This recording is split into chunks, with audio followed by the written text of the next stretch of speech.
রাম ও নারায়ণ রাম। বিদ্যাগুরু, শিক্ষাগুরু ও সদ্গুরুর মধ্যে কী পার্থক্য?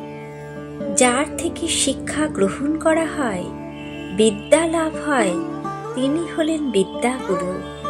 যার থেকে পৈতে ধারণ করা হয়, কণ্ঠী গ্রহণ করা হয়, দীক্ষা লাভ হয়, তিনি হলেন দীক্ষাগুরু। যার থেকে সত্য তত্ত্বের বোধ হয়, তিনি হলেন সদ্গুরু। সদ্গুরু যে কোনো বর্ণ ও আশ্রমের হতে পারেন। ব্রাহ্মণ, ক্ষত্রিয়, বৈশ্য, শূদ্র অথবা নিচ বর্ণে উত্তম পুরুষ থেকেও যদি জ্ঞান লাভ হয়, তাহলে তা প্রাপ্ত করে শ্রদ্ধাযুক্ত ব্যক্তির সর্বদা তার উপর শ্রদ্ধা রাখা উচিত। যার মধ্যে শ্রদ্ধা থাকে, সেই ব্যক্তিতে জন্ম মৃত্যু প্রবেশ করতে পারে না। গুরুকে জানা যাবে কিভাবে? গুরুকে জানা শিষ্যের পক্ষে সম্ভব নয়। যিনি বড় হন, তিনি ছোটর সম্পর্কে জানতে পারেন। ছোট বড়কে কিভাবে জানবে?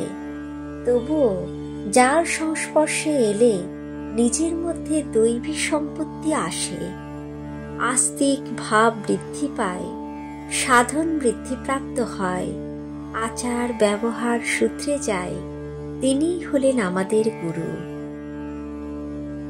গুরু কোনো শরীরের নাম নয়, তত্ত্বের নাম। এই কথার তাৎপর্য কি?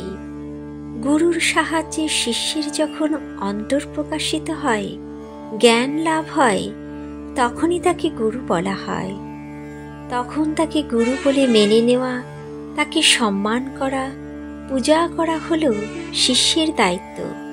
কিন্তু বাস্তবে গুরু হলেন তত্ত্বজ্ঞান। কারণ শিষ্যের তত্ত্বজ্ঞান হলেই তার গুরুর সংজ্ঞা সিদ্ধ হয়।